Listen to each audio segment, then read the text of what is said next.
Alright, welcome back, and seeing that I'm recording this on the same day as I did last week, I remembered my hat this time.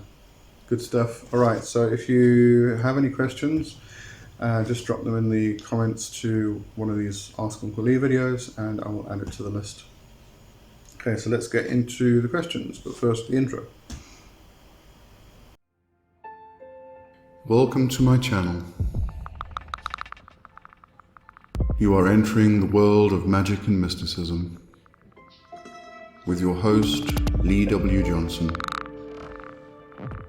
Keep the lights on and help improve the channel by becoming a supporter for just $2.99 per month. Hit the join button. Okay, question number one, at Mind Is All. Hi Uncle Lee, hello. Great video per usual. Was hoping you could answer a question for me. How can I increase my time in meditation and trance work? I seem to get restless after 30 minutes and find myself drifting back, focusing on time. Any help would be much appreciated. Thank you for all that you do. Well, first of all, well done for even getting to 30 minutes meditation time. For a lot of people nowadays, that is extremely difficult. And I think the same is going to apply whether you can only manage this for 10 minutes or 30 minutes, is that, you know, we live in a society where we have to keep going, we have to keep moving, we have to be doing something. So sitting still becomes extremely difficult because it's programmed into us that we're not allowed to sit still. We have to keep constantly producing, constantly creating, constantly, actually doing something active. We're not allowed to sit down and just rest and relax and daydream and all the other stuff. It's something that I really do battle with. I actually had sorry Mum, I'm going to mention you. I actually had a mother who would like bang on my door. This is when I was a teenager. Would bang on my door and like open it like quite violently and dramatically and go, "What are you doing lying around in bed? Get up, the sun's up." You know, and it used to be every single day almost when I was a teenager. If I was lying in bed and not doing anything, it would be, "Get up, the sun's shining, get active, do something, get outside."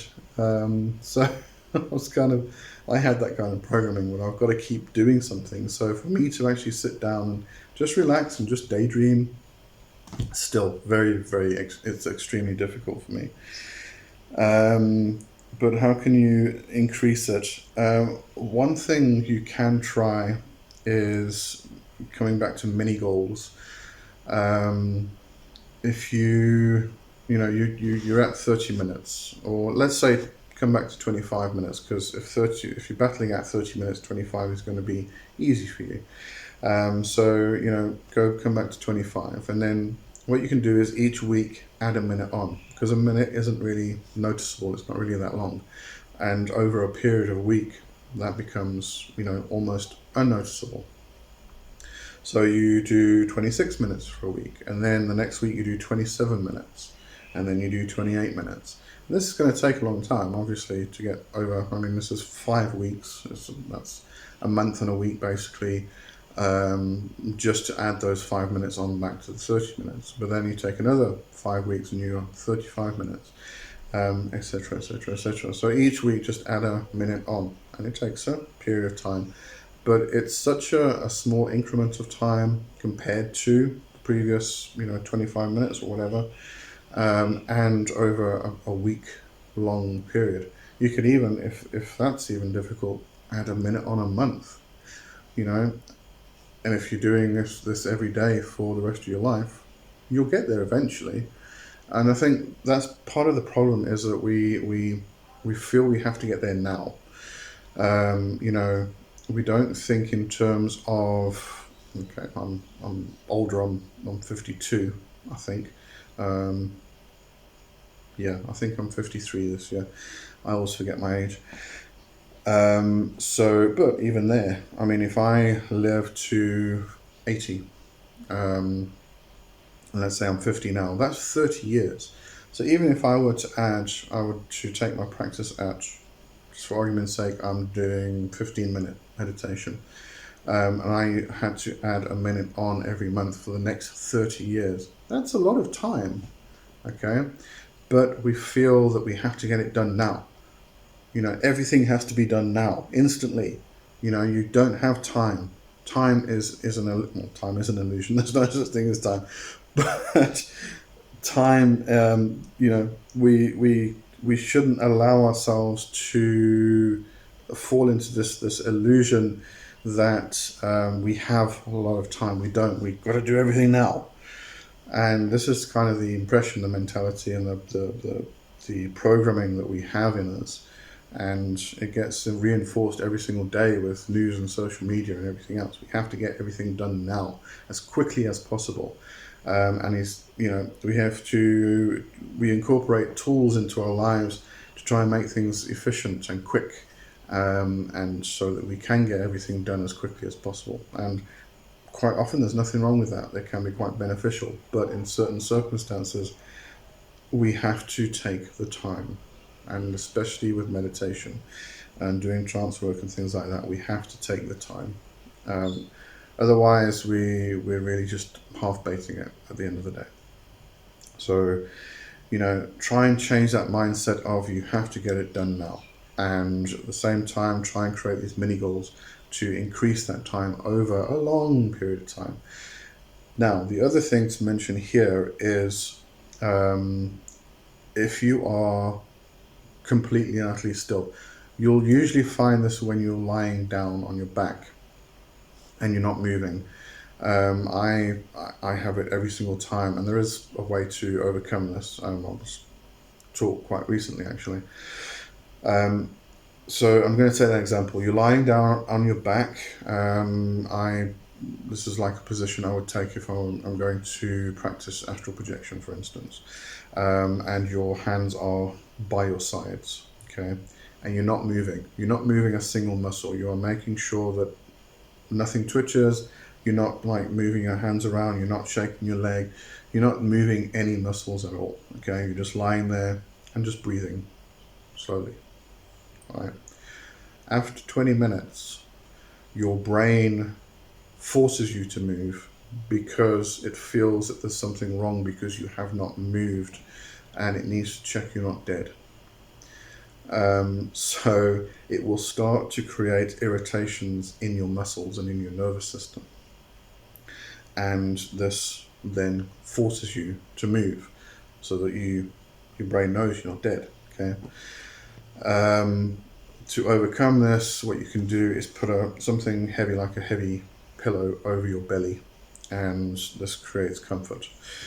So, interestingly enough, if we go into like Carlos Castaneda's works, one of the things that Don Juan recommends, if Castaneda feels like he's being attacked by an entity or a spirit or some kind of energy, is to take a rock and put it over the belly, and it protects you.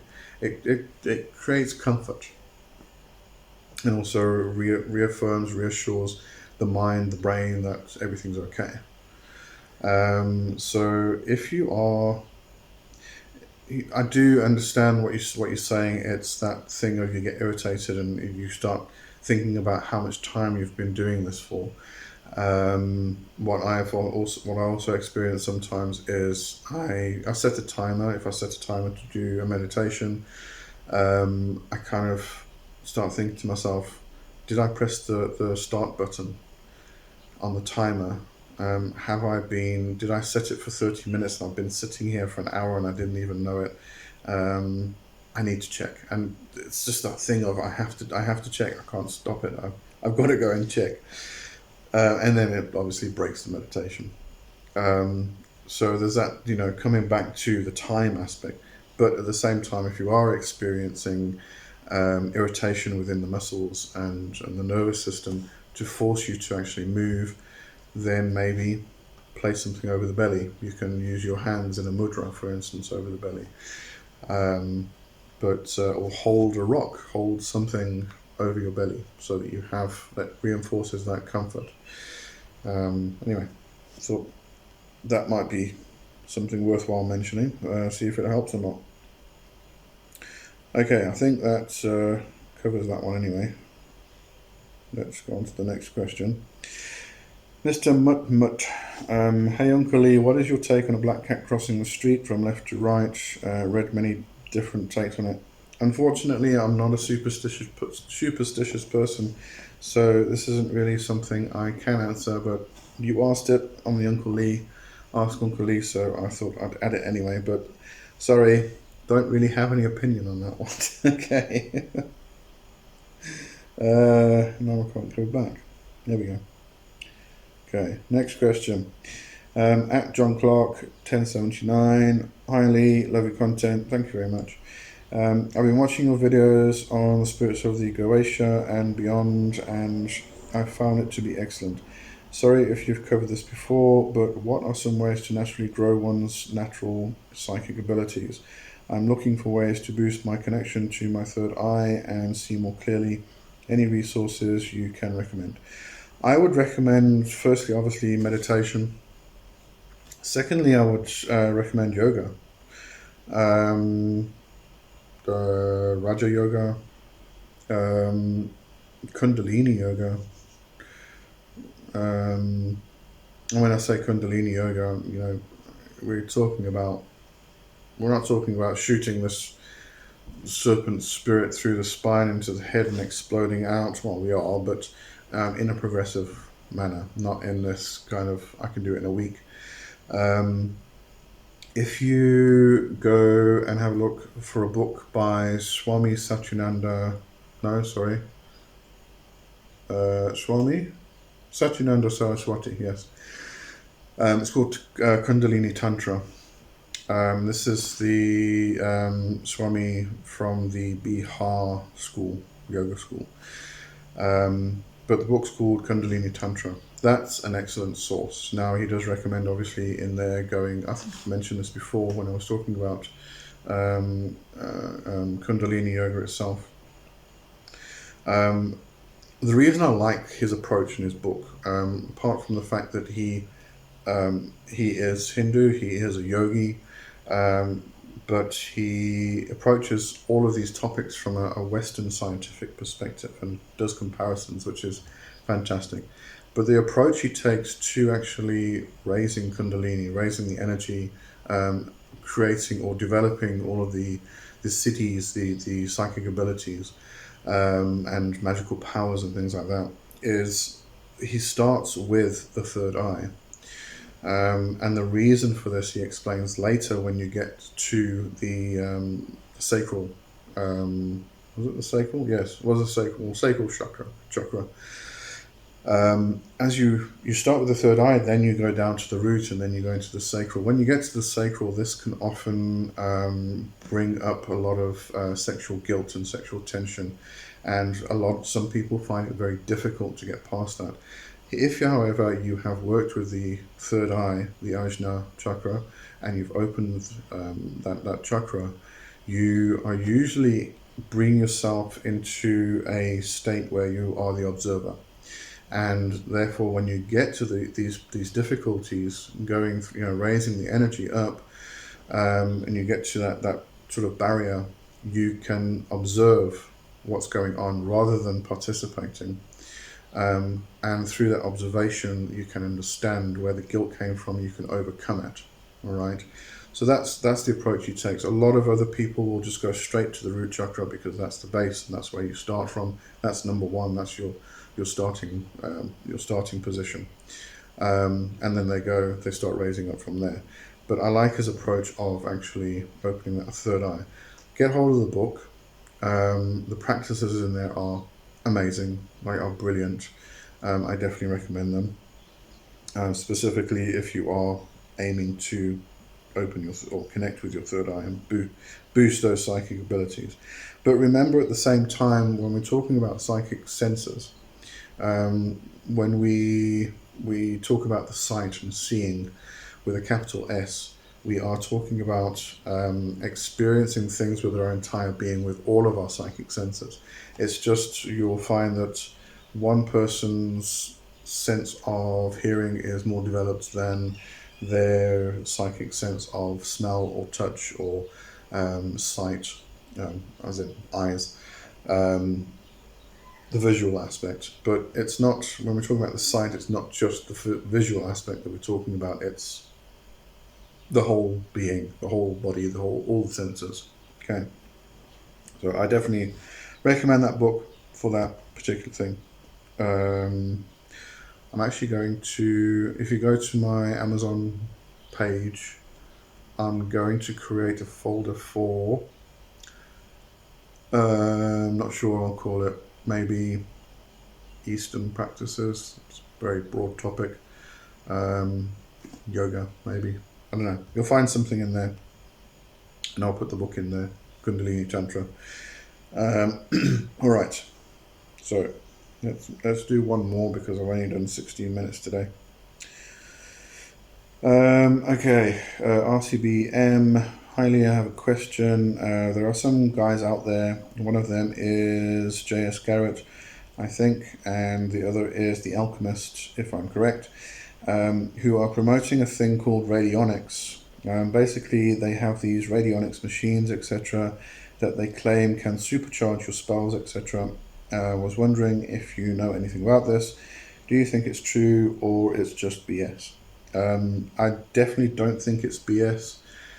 People have been doing this for a long time. Very long time. The first time I came across this was probably 20 years ago, up front with Brother Moloch, who had, as far as I remember, I tried checking for his website. When I saw your question originally, I was going to, I think I did reply to it in the comments, and I wanted to send you to Brother Moloch's website, but it seems to be down. It's been going for like, God knows how many years. But he did write a short book on radionics. But yeah, it's not something I've really experimented with myself. I have wanted to. Unfortunately, I don't have the resources available for a lot of the stuff, and in some cases, the technical know-how to put these machines together. I'd rather build a machine than actually just go and purchase one, and they're bloody expensive to go and purchase. So yeah, that's out of the question for me as well. But it is something I would like to experiment with myself. I did try years and years back when I first came across radionics. I did try something it was very crude, and I didn't really experiment with it that much to give it a good go, really. But it was a very crude type of thing. I did reread something recently in Rufus Opus's book about the Goetia. I'm working with the Goetia spirits. It was one of his articles he'd put into the book, actually, and it was about a boon radio. Boon being the spirit boon. He actually sort of adapted radionics technologies and made a radio in order to contact the spirit. So that's something I also want to experiment with if I ever get the time. But yeah, radionics is a fascinating area. If you're interested in it, I would definitely explore it. It's not BS. There's definitely something to it. I mean, if you consider everything is energy, and I'm always talking about frequency and bringing yourself into resonance with particular energies in order to resonate at that energy so that you can accomplish a goal. It's really what this is about. This is about working with frequencies and radio waves, and all of these energies that we can connect with to achieve particular things.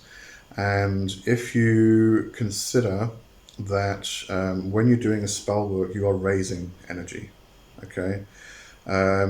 We speak about raising the kind of power and all such terms. So what we're doing is it depends how we're going to view how energy actually flows and moves in and or increases or something like this. There's different ways we can explain this. I'm not going to get into that now. But if you are to consider raising energy for a spell working, if you have a tool which can help you to increase that even further and contain it and then release it, use it, go for it. And radionics, that's one of the main reasons or the main purposes behind radionics, is to increase that energy for spell working. There's other things you can use radionics for. I know some of it seems a little bit silly here and there.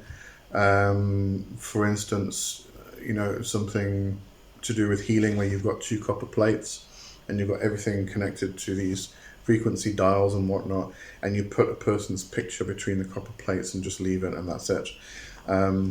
It works though. I've seen testimonials, and I've actually seen people. I haven't experienced it myself, obviously, haven't experimented with it enough, but I have seen people talk about it from a very, very positive perspective. So who knows? Maybe it works. It's probably no different to a person sitting down with a photo of a person and putting their hands over the photo and doing healing, distance healing. It's really the same principle. It's just that you are building a tool which kind of connects to particular currents and frequencies